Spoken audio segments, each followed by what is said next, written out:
Бясна скорост, въртене на гуми и много адреналин. 40 автомобила и стотици зрители от цялата страна пристигнаха в Хасково за първото по рода си първенство по автомобилизъм в града.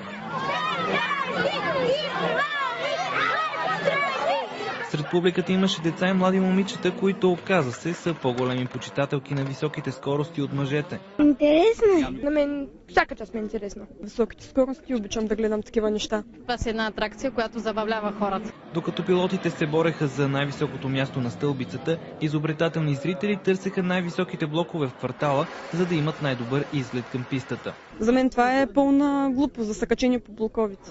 Заради ралито най-големия квартал в Хасково, Орфей, остана блокиран през целия ден. Задръстванията и шума изнервиха не само шофьорите, но и майките с малки деца, излезли да се поразходят по улиците.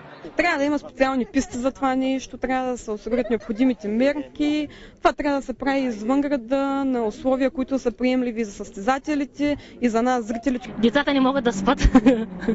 Въпреки неудобствата, които ралито причини на хасковли, повечето от тях харесаха инициативата и поискаха тя да се превърне в традиция.